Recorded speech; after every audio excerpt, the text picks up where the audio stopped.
Assalamualaikum warahmatullahi wabarakatuh. Perkenalkan, nama saya Ferdi Salwanugraha dengan NIM 44452-320. Saya berasal dari kelas 1B Ilmu Kelautan. Saya di sini akan menjelaskan tentang bisnis model kanvas. Apa itu bisnis model kanvas? Bisnis model kanvas adalah kerangka kerja yang paling populer untuk mendefinisikan model bisnis. Kanvas sendiri disusun untuk menjelaskan, memvisualisasikan, menilai, dan mengubah model bisnis agar menghasilkan kinerja yang lebih optimal untuk bisnis yang akan sedang dijalankan. Untuk kali ini, saya di sini akan membuat bisnis model kanvas, yaitu cuci sepatu. Mengapa cuci sepatu? Karena khususnya kami bagi kaum mahasiswa, untuk mencuci sepatu itu membutuhkan waktu, serta untuk menjemur juga membutuhkan yang sangat repot bagi kami ini. Ya, untuk model bisnis model kanvas kali ini saya berjudul dengan cuci sepatu saja. Yang pertama, poin-poin dalam bisnis model kanvas yaitu ada customer segment. Yang pertama yaitu dalam customer segment ini, dalam bidang cuci sepatu, yaitu yang pertama itu ada pelajar atau mahasiswa, lalu yang kedua itu ada karyawan, lalu yang ketiga itu ada orang yang malas dalam mencuci sepatu, lalu yang keempat itu tidak ingin sepatu kesayangannya rusak karena tidak paham dalam mencuci sepatu. Jadi apabila ingin mencuci sepatu membutuhkan bahan-bahan dalam model pembersihannya, serta tiap sepatu itu beda-beda dalam metode pembersihan. Lalu selanjutnya ada customer relationship. Dalam customer relationship itu dibutuhkan yang pertama, promo harga khusus untuk konsumen baru. Lalu yang kedua, integrasi dengan WhatsApp dan Instagram. Jadi kami menawarkan dengan sosial media khususnya itu di WhatsApp dan Instagram. Lalu yang ketiga ada garansi kebersihan. Apabila dalam mencuci sepatu tidak bersih, maka kami menyediakan garansi. Lalu selanjutnya ada value proposition. Value proposition di sini kami menawarkan yaitu yang pertama, spesialis dalam perawatan dan pembersihan sepatu berbahan kulit. Lalu ada dalam perawatan ya, khususnya yaitu sebuah sneaker khususnya itu atau sepatu olahraga dengan perlakuan khusus yang sesuai dengan jenis sepatu Anda. Jadi apabila khususnya sepatu kulit, lalu ada sepatu olahraga, itu menyesuaikan dalam pembersihannya. Lalu yaitu kedua, menggunakan produk pembersih terbaik dan aman untuk sepatu Anda sehingga tidak hanya membersihkan tetapi juga merawat dan melindungi material. Tiap sepatu itu pasti memiliki material yang berbeda sehingga rentan rusak apabila membersihkan dengan tidak hati-hati atau dengan asal-asalan. Lalu yang ketiga itu menyediakan pelayanan antar jemput bila menggunakan jasa kami. Jadi kami menyediakan antar jemput sepatu yang ingin dicuci maupun yang sepatu yang sudah selesai dicuci. Lalu yang terakhir itu harga yang ramah di kantong. Tentu saja dong, bagi kami khususnya mahasiswa itu memerlukan harga yang sangat ramah di kantong karena ini menyesuaikan saja dengan kondisi keuangan.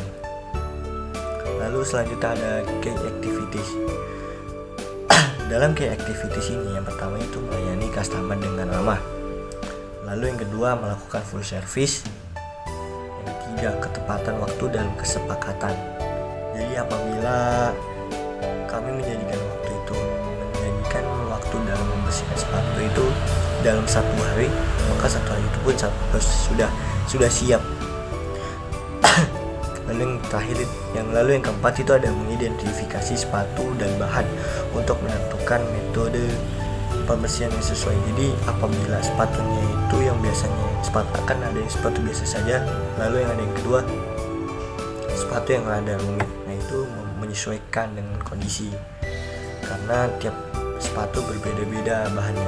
Kalau yang terakhir itu memberikan perlakuan khusus untuk jenis jenis sepatu tertentu. Lalu selanjutnya ada key partner. Yang pertama, mitra yang menyediakan produk pembersih, bahan perawatan dan perlengkapan lainnya yang digunakan dalam proses pembersihan sepatu. Jadi kami memerlukan adanya partner dalam sebuah bisnis. Salah satunya itu produk pembersih dalam pembersihan sepatu.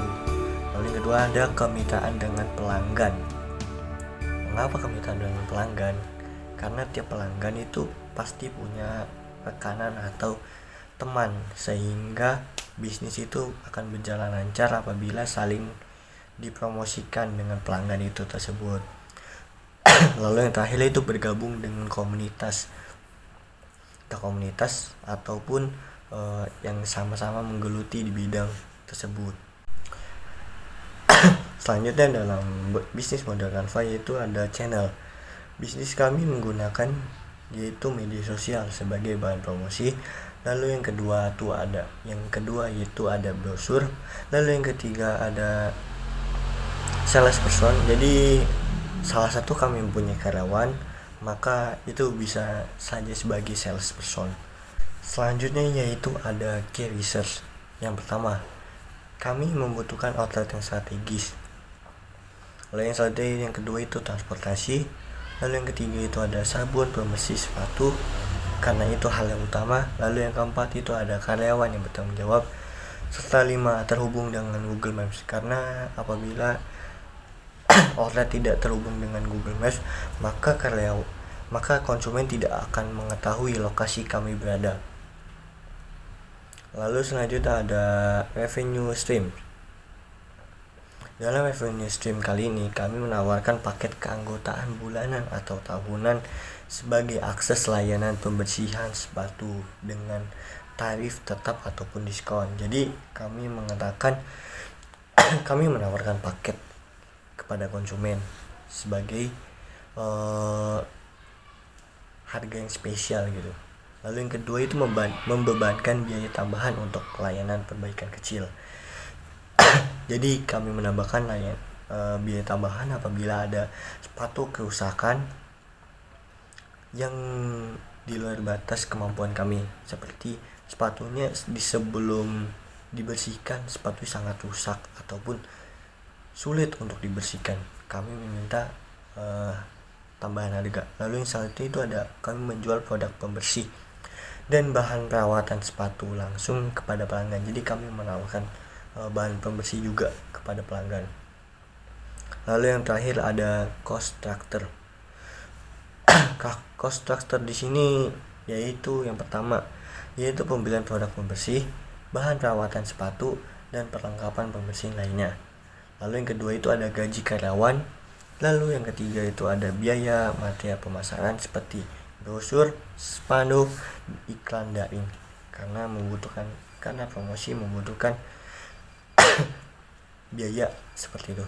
Lalu yang terakhir itu biaya bahan bakar untuk transportasi. Mungkin itu saja yang saya bisa sampaikan, kurang lebihnya mohon maaf. Wabillahi taufiq wal hidayah. Wassalamualaikum warahmatullahi wabarakatuh.